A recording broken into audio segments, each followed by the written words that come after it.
Hey, what's up, beautiful people? Today's date's 5/17/2016. The time is 12:14 a.m.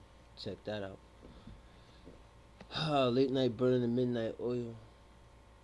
It's always a good thing. I love my pops. I love my I love my boys. I love my sons. They're my motivation, my energy to keep doing what I'm doing, my to keep grinding. If I'm not with them, I'm grinding for them.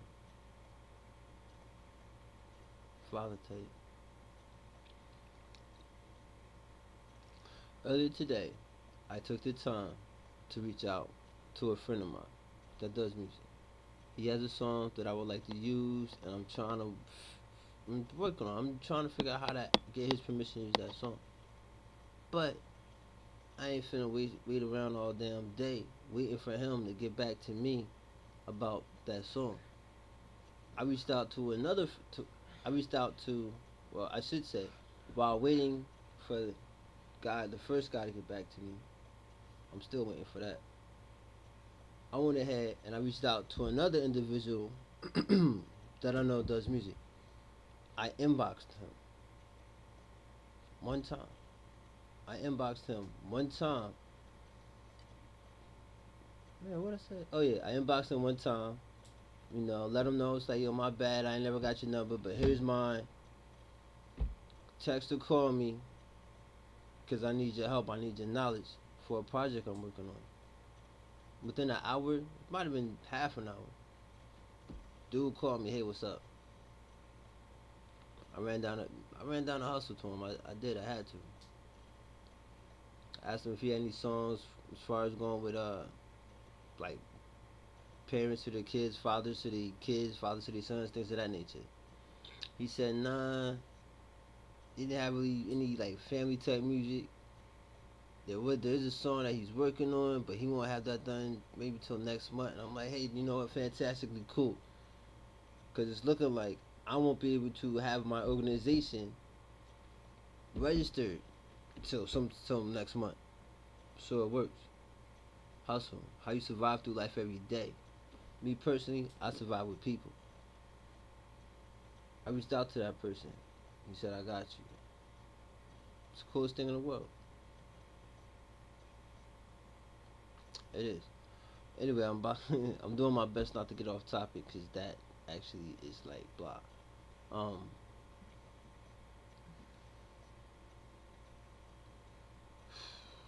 I'm gonna smoke a cigarette real quick. Actually, that's what I'm gonna do. If I roll these damn things. Oh, the other day I had wrote. The other day I made a video. The other day I made a video. I was talking about my experiences, my life, and the whole situation with my father, and how I felt about that situation. The day of my birthday, my father sent me a text, which I thought was actually quite interesting. I thought it was quite interesting because I thought it was quite interesting because he said I love you at the end of the text. I thought it was quite interesting that he said I love you at the end of the text because of our last couple of conversations. But then it hit me like there's a good chance he saw your video. There's a good chance he sat down and seen your video. Anyway, on my birthday, I got Assalamu alaikum, happy birthday. I'm going to put money on your court bill or your court fines as it's your birthday gift. I hope all is well with you. When you get a chance, go over there and ask them and talk to them about changing your payment. So you so you don't have to worry about ending up with a warrant. I love you. 5/10/2016, 9:58 a.m. That's crazy to me. That's crazy to me because people may look at the videos and wonder why you doing this and what do you hope to accomplish, and you just can't do anything, just sit on your ass and just be stuck like you can't do nothing about it. Going to psychologist. going to addictions therapists, having all these people trying to do their best to convince me that I have to change how I think because how I think is wrong. And then something like this happens. Something like that happens. I didn't respond to that text. I believe that was Tuesday. I didn't respond to that text. I mean, Mother's Day and my birthday, them days they too close to together. Hell, sometimes my birthday falls on Mother's Day. Those are the roughest. Those definitely are. I mean, this month, this week, it was one. Then a day or two later, the other one. Whatever. High anxiety. I should say I am traumatized. I don't deal with flashbacks. It's not things it's not. It's not a day that pops up, and I remember parts from that day. That's not a flashback. That's trauma from my high anxiety. High anxiety. I'm not really sure I understand it, but whatever. Like I don't. I don't. My voice cracking. Sounding unprofessional, but I don't have the time, and I damn sure don't have the patience to sit around and try and figure out my life while the doctor's trying to figure out what they're going to tell me about my life. I've actually hit the point where I've learned how to deal with my life as it is. It could be better, yeah, but it also could be worse. Either way, I've learned to deal with my life as it is. Maybe that's why I failed the test. I failed tests, like the PTSD test. I'm pretty sure I failed it. And not to say I don't have PTSD, it's that I've learned how to deal with my PTSD. While waiting around, I should say I've learned how to deal with my issues because I'm not diagnosed, so I can't say PTSD. But I've learned how to deal with my issues. I've learned, and I'm learning how to deal with with the the anxiety that comes with the flashback, that comes with the days. Hell, I got another day coming up on the 18th. On the 18th was the day I actually stepped inside the freaking hospital and was placed on suicide watch for a couple hours while being deployed. That was a day like that was a day like no other, because that was the beginning of a downward spiral as far as me losing contact with my first little boy. While I was in the guard, motherfuckers see me cracking up and all of that, and just tell me, hey, listen, if you don't go with us, you're going with the next unit, but you're not going home. That's a fucked up feeling. But I don't have any kind of nothing from that. When days pop up, and it's not a flashback. Hell, they're trying to figure out if it's something that happened to me before I came in the military. I deal with about three different. Yeah, I deal with about three different. What's the word I want to use? I deal with about three different types of parental alienation. Two to three different types. I deal with my mother alienating me from my family, and my family from me. Well, actually, I should just say my mother. Yeah, she did that. Well, I should say my mother alienating me from my father, or the man that raised me as my father, and alienating his family from me, his family and her family from me. Whatever. I went into the National Guard.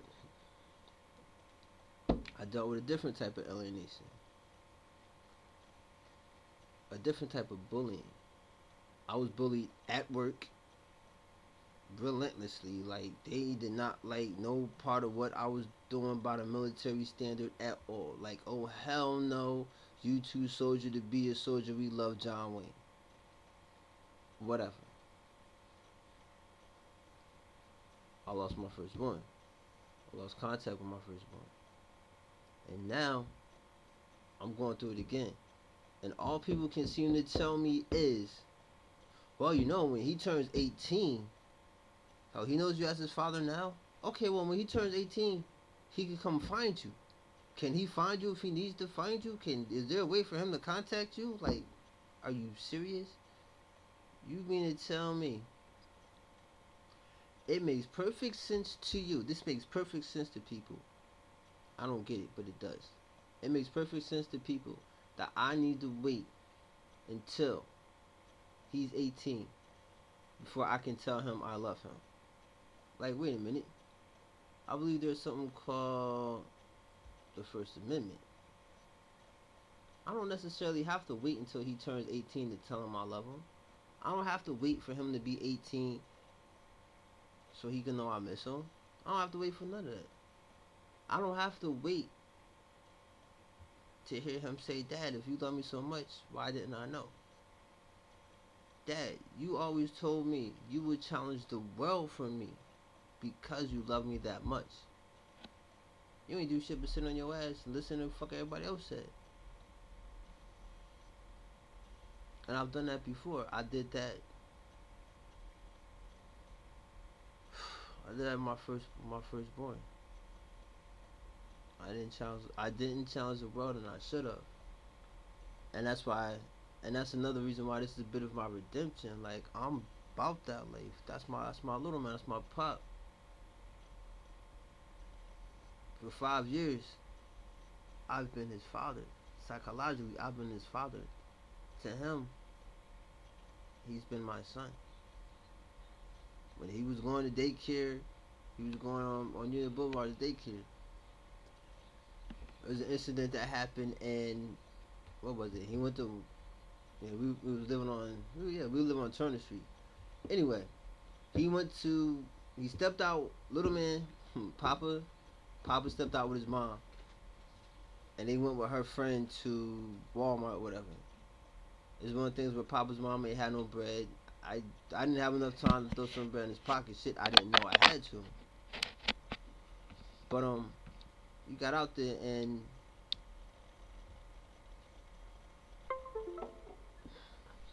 jeez. Anyway, I'm doing my concentration. I gotta finish this up quick. So I'm trying to keep everything under 20 minutes, 20 minutes or less. All right, so Papa goes out there with his mom and all that. They do their shopping at Walmart. That gets done. After the shopping's done, then her friend wants to grab those kids. Like, her friend had 2 kids too, so that's two adults, 3 kids. Gee whiz, come on. 2 adults, 3 kids. What was I gonna say?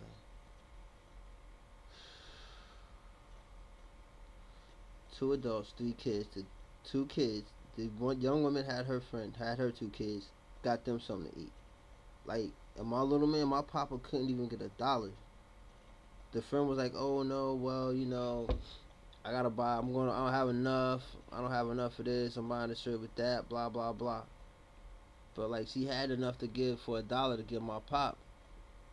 I find out, cool, no problems, no worries. What do? I do my best.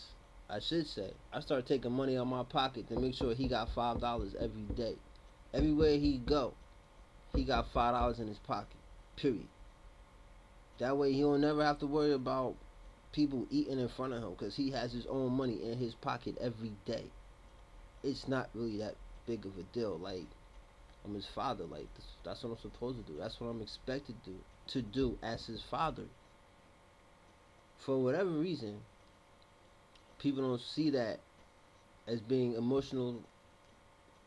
People don't understand the emotional distress that puts a person under. But knowledge is power. I will share this strength. A lot of people I should say, a lot of men have been told, don't cry, stiff upper lip, and all the rest of that extra great bullshit. And that's why, man, that's why I go so hard. Fuck it. I gotta go hard. I gotta go hard because I have to challenge the world. I have to challenge other people's perceptions of what a father is, and they're saying what a father is and what a son is, and the connection a father has with his son, the connection a man may have with a child, a man that has been alienated from his mother and the rest of that family, and then from not knowing my firstborn from alienation and the rest of that family, and now looking at it again. And it's like, nah, like, you know what, you got me fucked up. They always say, remember, there's a couple of things that are said. Actually, I take that back.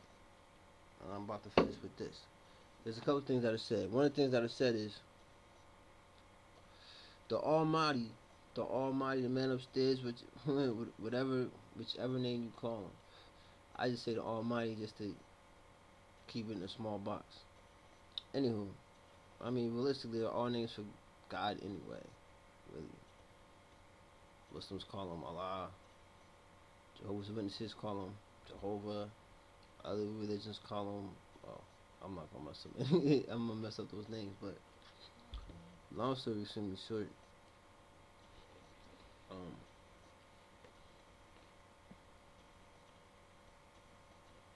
I was talking about the whole church thing. Anywho, long story short, the Almighty will never put more on your plate than you can handle. I've also heard people say the Almighty will never put you through something He hasn't prepared you for. Alienation from my mother. I know how the fuck that shit feels. Alienation from losing my firstborn. Losing contact with my firstborn. I know how that feels. So I'm starting to feel like there's been a lot of things put on my plate that I've been prepared for. That He has been preparing me for. Like, my mind is clear. I have to challenge the world for my boys. I love my son that much. I love my sons, that much that I would challenge the world for them. And that helps me with my anxiety. That's my blueprint. My blueprint involves me challenging the world. Because I've had to learn how to deal with my anxiety myself. For whatever reason, people don't believe it's real. And it is. This is real. Like, it's real feelings, real emotions. I mean, one of the reasons that the past couple of videos I've made have been made rather late in the day is because I can't get no sleep. And since I can't get no sleep, I make a video. And that drops my anxiety. And boom, I get to go to bed. Alright, beautiful people, it's about that time mark. You know what I mean? I gotta get off of here. Talk, let's say more is one thing I'm working on. Time. Today's date, same date, 2/17. That's a Tuesday. The time is 12:32 a.m. Y'all have a beautiful day. Peace.